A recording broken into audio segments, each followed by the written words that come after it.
Now that we've went to Netdocuments and we've had the opportunity to get some feedback, we've developed some best practices that you may or may not be using. So we just want to cover some of those with you briefly.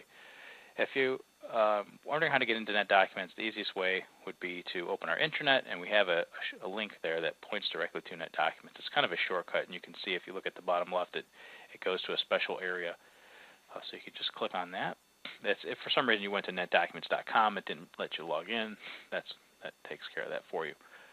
A lot of times people like to have Netdocuments down here at the bottom left, and all you need to do is pin that. So you just drag, see how you just drag that down until it says pin. If you try to put it somewhere here, it's going to have that on there. It will actually say pin when you can pin it. And now you can just launch it right from that icon. If people don't know how to star and unstar, all it is this is how you remove things from your home page. And the same thing would be if you were in a matter, you can add them back by just selecting the star. You can do it right from here, from within the matter. It doesn't really make any difference. So I'm going to go ahead and just keep those on here. By default, your page does not look like this. You really just get favorites, and you get favorite workspaces, favorite items. So what you want to do is customize your layout. And I have added this top matter section, so I could add for the sake of just typing something, I could add that in there, drag that around. I can drag these around however I want, like so.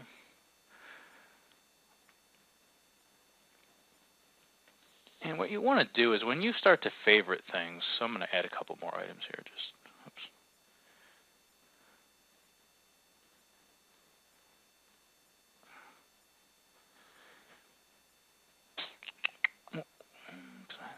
Maybe I didn't hit those.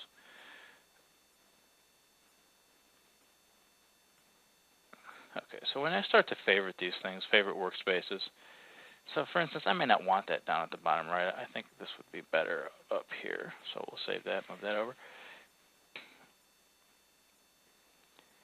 You can't sort alphabetically by the favorite column. So you have to, you can't click on that. But if I were to drag these up here, I can then click on this and sort this alphabetically. So that's pretty handy to be able to do that. And you can only get up to 15 in this favorites. So if you're in the customized layout, this by default comes with 10. I would change that to 15 too. So change it to 15, maybe create a couple columns, a couple different matter columns, or however, maybe you have one for a different attorney or so forth. A lot of people have figured that out by now, but for new users, they don't know that. All the attorneys in their personal matter, they have this documents to review search. So if we were to open, and you could create these for any amount of attorneys that you work for. So I could just go into his matter. We create these save searches for you, and we land them in each attorney's personal workspace, so that way they're done and they're ready. So I could just click on this here, favorite that, and this way it's on your home page. And so if you want to look at, if you're an attorney, you want to look at any documents that need to be reviewed that are waiting for you, you can just launch your home page, and you can just open that right there, and then they'll show up. I'm going to go ahead and just open another matter to show you collapse view. Just close my Outlook here. Getting notified. Let's see, there's not any data in this one, so let me open a matter with some actual data in it. Let's see if we can find one here.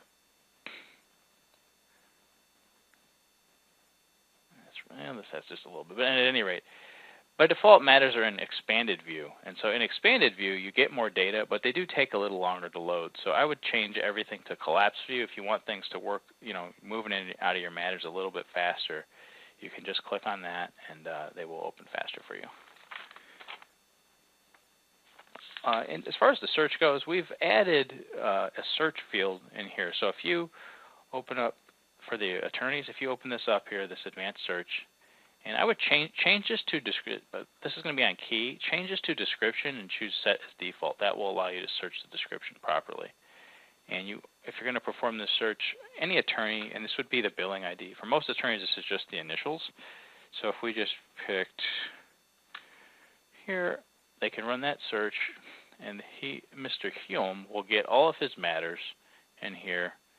that he is the billing attorney for. So if you weren't sure what something was named, or you kind of wanted to look that way, it's an easy way to get all your matters. Of course, all the search rules apply and so forth, and you can search by name. You can also use that here. However, you only get the top. You're only going to get 10 matters, so it's not as helpful right here. This is more for people that maybe you're covering for an attorney, or you're covering for somebody and you don't know maybe what the case was named, but he's the billing attorney and you're trying to search by the name and you just can't quite find it. Go in here, make sure that this is on contains, put the attorney initials in, and notepad your matter that way. And this concludes just the basic homepage setup. I'm going to create a new video here on the next steps. So thank you. All right, I'm going to show you how the easiest way to create a new matter in NetDocs when the matter hasn't been set up yet in Addins. So you create your request, they open the matter, and it's taking a day or so to get adjusted, but you do want to save the data in NetDocs in the meantime. So you could just go really any folder, but the attorney's personal workspaces are a great place to do that. So if you just type any attorney name in, if anybody doesn't know this by now, they're all in there. I do need to spell it correctly. So really just last name, comma is usually gonna nail it every time. So do that, and I've just created a folder called New Matters in here. So in the New Matters, I can go ahead and we're just going to click on here, and we're just going to create a new folder. This one here, we're going to do another new one here. Subfolder. And the name of this, the naming convention at this point is not that important because the name of the matter is going to come in from CMS. So I'm just going to call this RLI for the moment. I think that was the one I was working with. So imagine this matter has not been created yet. We don't necessarily have access to it. So we're going to go in here. We're going to add some of the folders that you might use, to get the ball rolling. So you might add, correspondence, administrative. I don't know what else you have going on. And name these, and then you're going to want to profile this folder as well. So go ahead and add that.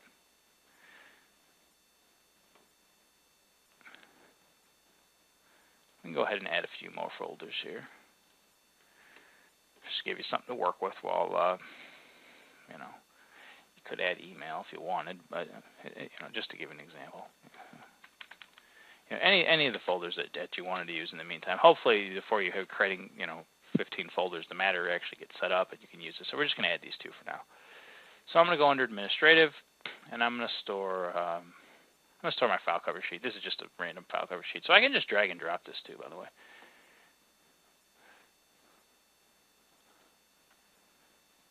So I'm just going to drag and drop that there.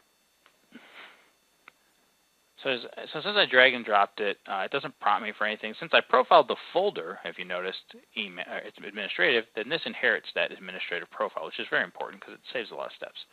So a day or two goes by and so forth, and now the actual matter's open. You can now go back. You're going to go back to this here, and you can just essentially just drag that over. Just take this and just drag it over. Take that, and if you had some stuff in there, drag that over.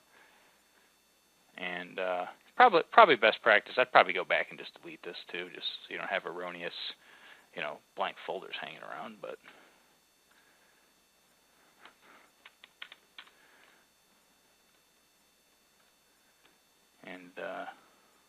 now I can click on my new matter that had been opened, and very easily the data has flip-flopped over there. There's no, as you can see, here's administrative, and you don't have to be moving one file at a time or any of that kind of stuff. I see people doing all kinds of crazy stuff with their folders. So hopefully that saves some steps. In this video, I'm going to cover matter setup and just a couple of little tips and tricks on working with matters and how to configure them and use them properly. When I say matters, it's really just workspaces. We put matters in workspaces, so those terms are relatively interchangeable. This is a workspace that contains a matter. So some of the things that you might want to do is import this file cover sheet, some of the description into this area. So you can put anything you want in here. So, when you import these file cover sheets, do name them file cover. So that way if you have to search by them later, you can always search by the word cover or file cover. Let's go ahead and use that name. So I'm going to go ahead and open this. And I'm gonna copy some of the description in there, and you're gonna have to sort of ascertain what, because you've only got so much real estate to work with in the matter. You don't want to put this. If I put this whole thing in the description, it's going to make the matter look really wonky. So let's just go ahead and I'm just going to copy this much information here. This isn't a table, but it's making things a little bit difficult. But I'm going to copy this right here. So I can go in here and I can go to Customize Workspace, and I can put anything I want in here. So save those changes, and we get that kind of information there. You have to kind of feel it out. Feel out how much data you actually want in there. If I had put all this in there, I mean, you can imagine what that's going to look like. So that's that. Something else when you might want to make sure is that your matters are always in collapsed mode. I think I may have covered that, but just make sure that they are in fact in collapse. You just click on that. If you're in a matter, I'm going to open this matter up, and things start to get a little bit misaligned, or things aren't quite laid out as well as you want. Like this, for instance, you've got claims reported down here. Minor inconvenience. I don't know if anybody even cares, but you can choose Customize Workspace as well, and you can drag these however you want. So you could put, whatever you want in whatever areas you want. If you want email over here, or if you want correspondence over here, discovery over here. Just to kind of get those laid out in a fashion that you like. These folders here are going to get automatically created. So when we're in Word, and I'm going to go ahead and save something. So I'm going to go ahead and create a new document. And I choose Test.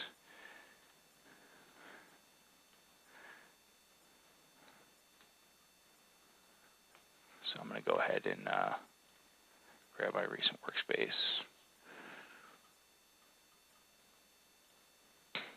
Now, I don't have to choose Add Folder here, okay? So if I want to drop this into, say, Correspondence, I can just click on Correspondence down here for the document type, type my document, hit Save, and you're going to see that this matter, that folder automatically gets created. So I don't want you to go into these matters and choose the Add Folder Correspondence, okay? And I'm going to show you why. When I click on Correspondence now, and I go to Folder Information, All Information, that folder gets created and automatically gets profiled.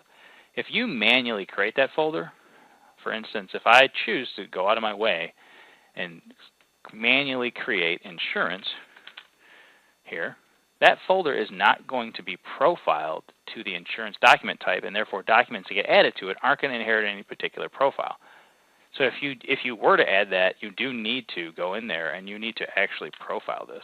And I feel like that's an extra step, and it's something that you're probably going to forget to do. So you can do it if you needed to, but for best practices, I would just let the system create this for you automatically. So then under insurance, you can create your subfolder, whatever. Like let's just say you needed to Metro Health, I can put that in there and see how it's automatically defined with the profile, so it makes it easier to use the system later on. And that's it for the matter setup. All right, I want to show you how to move some folders around, especially since migrating some of our older matters. They're going to have this. They're going to have something called folders or migration folders, and you're going to see this. And it's not always ideal to have data, under folders, depositions, and then you've got depositions here, and you kind of don't know what's going on. And let's just get that cleaned up. So let me show you how to fix that really easily. So you're just going to have to expand this here, and just go ahead and expand on folders.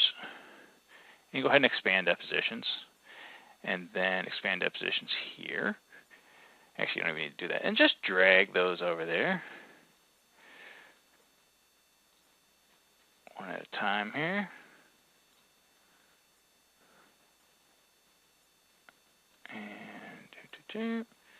And now that I've got everything out of there, I can click on depositions.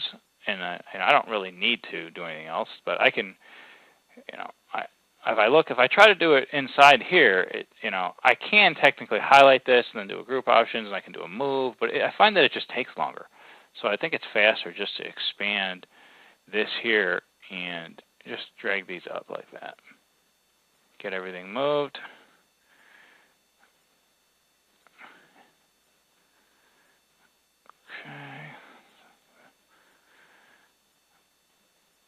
got those done, and the last one I have is it would be experts. So I've got 3 of those, and so let's go ahead and move those up.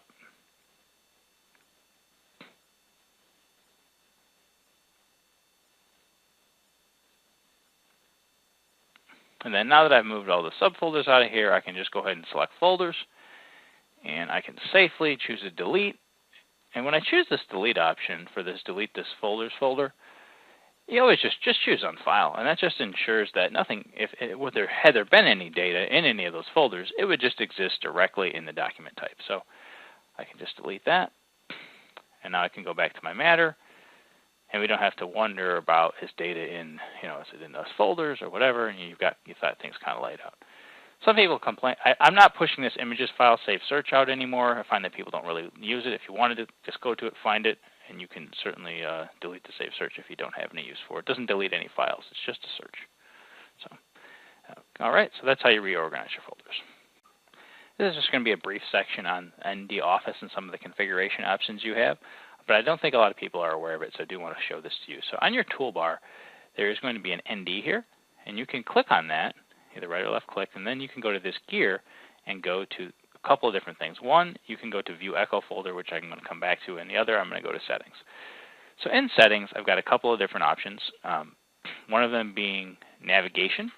And so for the open and save, you end up with a multitude of different options for Word, Excel, and PowerPoint. Outlook has some different options for attach, save, and send and file. We don't really use send and file, so don't think of that right now. But if you're not satisfied with where your default save location is, you can certainly modify that. So I have mine set to the cabinet for quick profiling. You could set this to recent locations. Play with these options and determine what's most efficient for you if you find that you're clicking on a different area.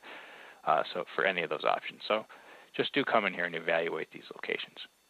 Another area that I like is good to put on is under columns. Matter is over here by default, and this is going to give you and I would put that up here. You can remove any of the things that you just don't use as well, so you can customize that. And where that shows up is, I'm going to go ahead and close and reopen Word. And it shows up in a couple of areas. So if I was in Word, it'll just basically show up in ndOffice anywhere. So if I was doing ND Open, so my recent documents here, I've tried to open a ticket with NetDocs. Hey, can we get the case name? Because not everybody knows the matter number, but maybe you do, And I don't have all of my data in matters, but maybe you do. So it's more valuable than the document ID. So I would just turn that on. It doesn't hurt to have that there. Let's see. So I'm going to step right into the next section, which is basically Microsoft Word, since I'm here. And some of I have, as I showed you, where you can save as and use the Quick Profiler. What the Quick Profiler is the Client Documents cabinet here. So that allows me to just basically go in here and quickly find, if I wanted to, I could either select the ellipsis or I could just type in the name of my matter. So I can go ahead and so I don't have to type everything back in. Pick one of my recently selected matters here.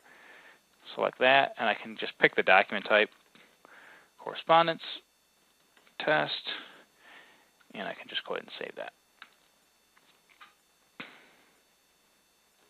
So there's a couple of different things you can do there. So you can do a file. If I had adjusted those settings like I showed you in ndOffice, it would default to something else, maybe recent locations. If I go back to here, I find a lot of times people will go to recent locations. Maybe it's not there. Maybe they can't find it, and then they're going and they're browsing and they're going down through here. You can just click Client Documents right here. Click here.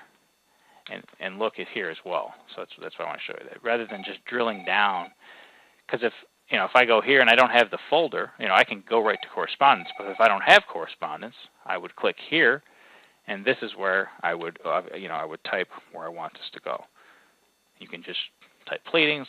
You could click on here. You're only going to get, by default, people say, why does this only show up with this? Because a lot of times it just gives you your recents.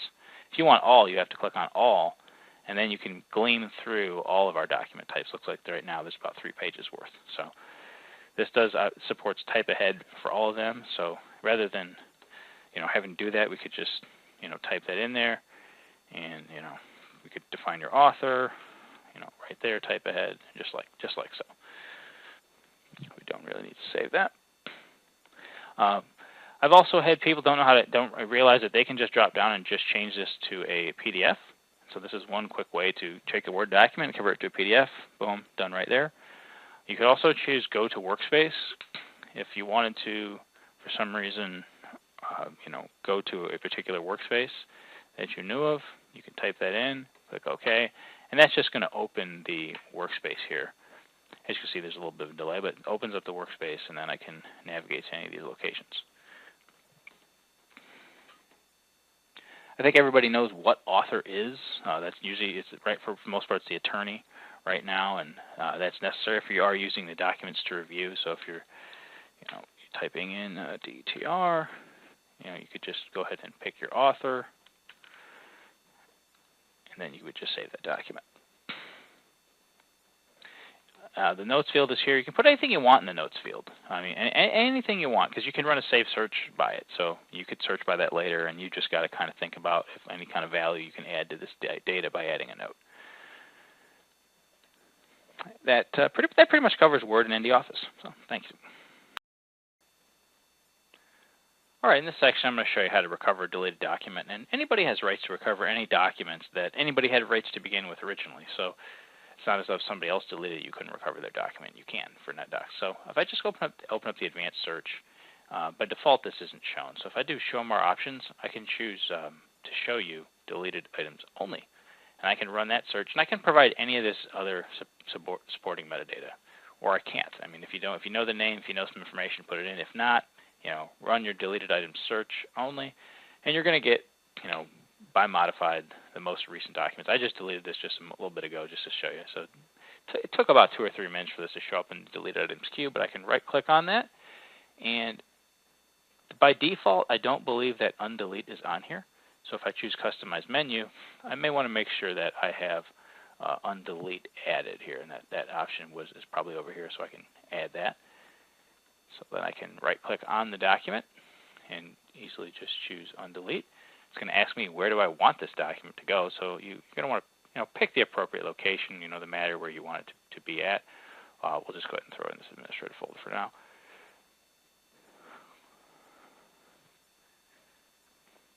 And undeleting is really that simple. So if you have some sensitive information in documents that maybe you don't just want to send via email, you can send a couple of different ways. One of them is just using a secured link. So give an example. There's an Excel document, and maybe this is some sensitive information. I don't just want to email it. I can right-click and I can choose Deliver Secured Link. And in there, I can populate who this is going to go to. I'm going to put in my personal email.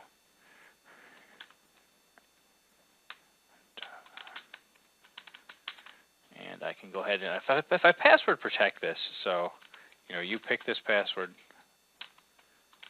and it doesn't send this to the client. You need to somehow communicate this out of band. So this isn't going to be included in there. I'm going to go ahead and put my message in, whatever you want to do, notify me, send me a copy, whatever you want to do, put that in there. Go ahead and hit send. You can choose send link through email if you prefer that, and that's going to send it through your Outlook. You'll get that link right there.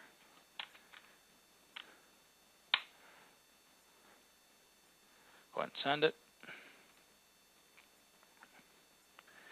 And this is what the client gets. I imagine it will take too long to open up. Who knows what's in here? Hardly anything. Bunch of random emails here. So there's that. Go ahead and download this. I have to put the password in. Okay, and then they get the document. So at that point, obviously, they can do what they want, but if you've taken the burden of communicated encryption, out, so we don't have to worry about, something happening with the document. Another option is that you can create a shared space in that document and send multiple documents to the client. So that wouldn't be quite as secure as a secured link. But if we go back to the matter and I'm going to go ahead and add a shared space. So I'm just going to go add shared space. I'm going to name this shared space, very unique. Save that. I'm going to go ahead and put some data in that. So we'll go ahead and go down and just drag a couple documents over.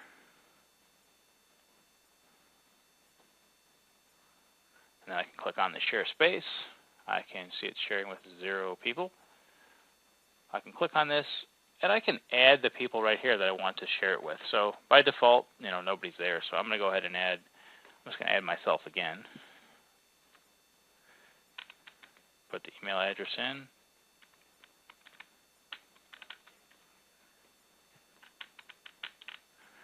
And I'll go ahead and, this actually shows up with a weird name because I use this for a service or something, but normally it's just going to show up as an email address.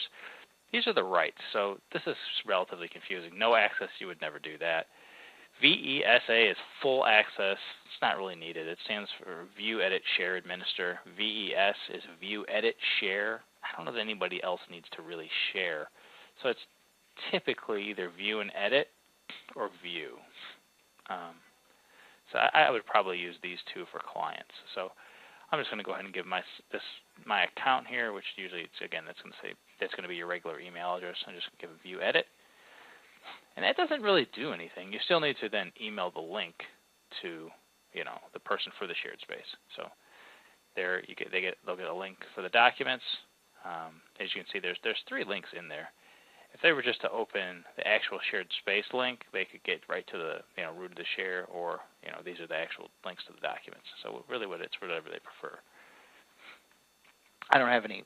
We're not enforcing any passwords or anything for these shared spaces. This is what they get. So if you give them View Edit, they'll be able to edit and add files to this, which is kind of nice. So they'll be able to import data in here directly.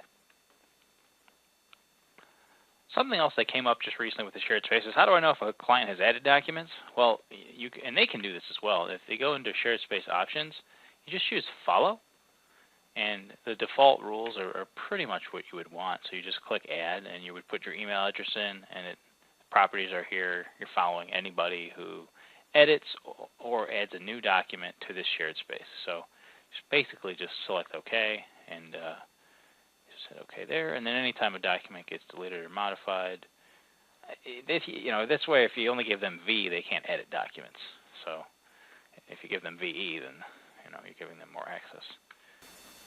So this is just a hair outside of the scope of NetDocuments, but if you do want to receive some large files from people, and you can go up to 2 gigabytes here. So if you do a new email on the Mimecast toolbar, you can just simply do request large files, and that will request large files from somebody. So they'll get a link and an area to upload you some stuff. And then obviously you've got to get it back to NetDocs, but this is just another way to request files. So NetDocuments is a place to store, documents, PDFs, Excel files, emails, data that we produce, and some discovery data. But there's not all data is appropriate for NetDocuments. If you get really large movies, or you get surveillance videos, or you get some sort of variety of content, an Access database, something that just doesn't really fit into NetDocuments, you're going to want to still store that on the L drive or your location. So I'm just going to pick an example. I'm just going to go ahead and so let's say this discovery folder wasn't appropriate for NetDocuments for whatever reason. There was maybe there's a surveillance video or something like that. I could create my content. I could put it in here. I could right-click and do a copy, and then just go ahead and do a paste shortcut. And what we're going to do is we're going to get that shortcut back into NetDocuments. And to do this, the way to do it is to go ahead and select Upload and cancel this screen. Okay? You need to now take the shortcut that you've created and just drag and drop it. So I've got this in here, and we have a special profile for these documents here. And we're going to go ahead and we're just going to hit OK. And we're going to profile this particular shortcut to something called external links. So this way we know we have something in the matter that is outside of NetDocuments that kind of points out to the matter. So we're going to profile that. So we'll get a new folder. Go back to the matter here. And when you create this external links folder, I'd really want you to do this because I don't want it to get missed at all. So I want you to choose Customize Workspace. And I'd like to see that at the top right. So this way we know to look there right away, and you can see. It may not be a bad idea to put that in Discovery, but if you have 1,000 Discovery documents, a shortcut, to Discovery here is probably going to get lost. So, in my opinion, I mean, you could definitely take it and you could copy it and you could put it in Discovery and just copy it like that. But down the road, that little shortcut's going to get buried. So just to give an idea. Now we only have a few documents in here under Discovery, so for this it's not going to get buried. But later on, this isn't going to be there, so you're not going to necessarily know that. So this is where I want you to know that, and then you can just click on that external link like so, and it would point you right to the file system. Whether it be a variety of files or it be surveillance videos, and there you go. So if you want to store a link to something on the internet in the Matter, in the Workspace, you can certainly do that. But you do need a unique link. So for instance, this is a unique link. I can click on that, and I can go in here and I can just do New, and I can do Link URL. Go ahead and link that. Call anything you want. I'd probably use the external links profile. I think that's appropriate as well. And just go ahead and select OK.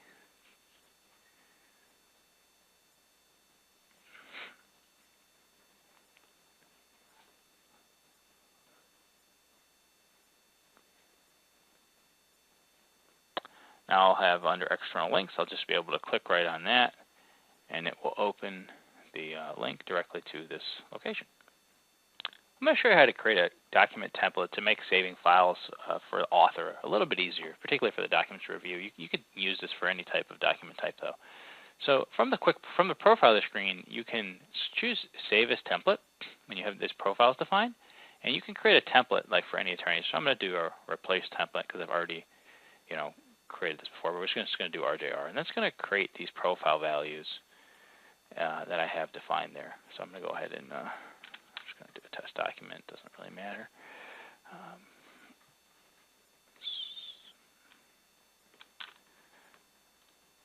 And then we're just going to go ahead and OK. But so if I'm in Word later on and I'm typing a document and I want to get this to the documents to review from Mr. Ryman as fast as possible, I can go ahead and just select Client Documents, and I can just go ahead and grab my profile here, RJR, and those are going to populate automatically. Now I can just pick the matter and go ahead and save that, and makes it a little faster. So you can create these templates for each attorney if you wanted to, and then you don't have to type in the profile document review or the author. That'll already be there for you. So in order for documents to check in and out properly, the add-ins have to be enabled, and by default they are, but if they were to become disabled, your documents would not check in, and so you would end up with a lot of green checkboxes.